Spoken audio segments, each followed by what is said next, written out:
Well, hello, Brad. Chris, some quick space updates that we must discuss. Okay.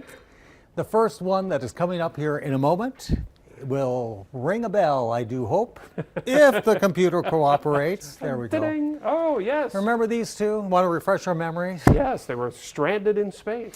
Until March 18th when they finally came down, okay? So that problem was solved. But now China has a similar problem. This is their space station. It's about a fifth of the size of the International Space Station. But the headline there is they have 3 stranded astronauts on their space station. Okay. So here's the deal. The astronauts were supposed to return to Earth last week, but they think their capsule waiting to bring them home has been struck by space debris.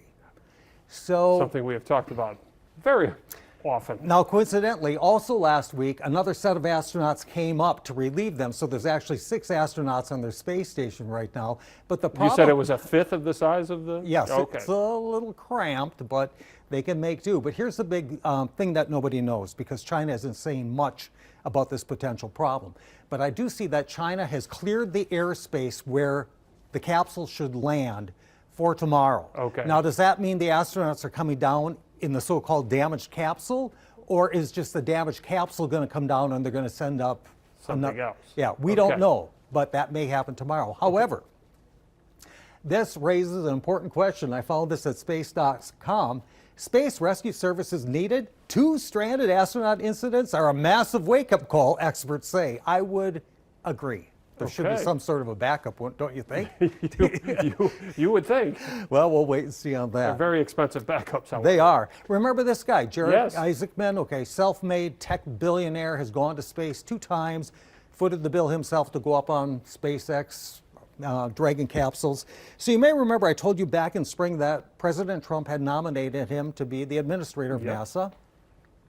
Then President Trump had his fallout with Elon Musk, and he's a good friend of Elon. Plus, Mr. Trump found out that Jared Isaacman kind of leans left, so he was Had actually donated or something. yes, to that quite a bit effect. of money, Yeah. yes. So anyway, so his name was withdrawn. Now I see this title as of yesterday, President Trump renominates Isaacman as NASA chief. So that might be in the works. However, there's one other thing you have to remember.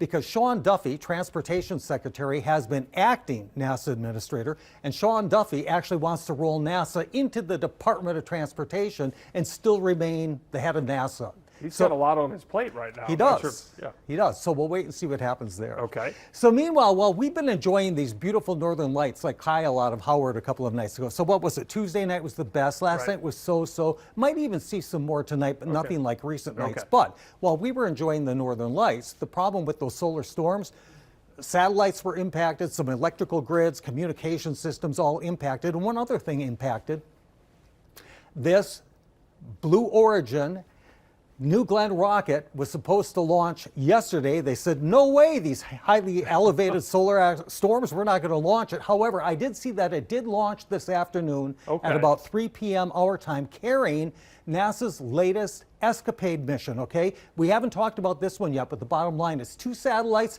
will investigate Mars to find out how it lost its atmosphere and why it continues to lose its atmosphere. We'll learn more about it when they get there. All right. It'll But be about a they're year. on its way now. Yes. Delayed by the beautiful light show. Yes. All right, Brad, thanks so much. We will see you on Monday. Still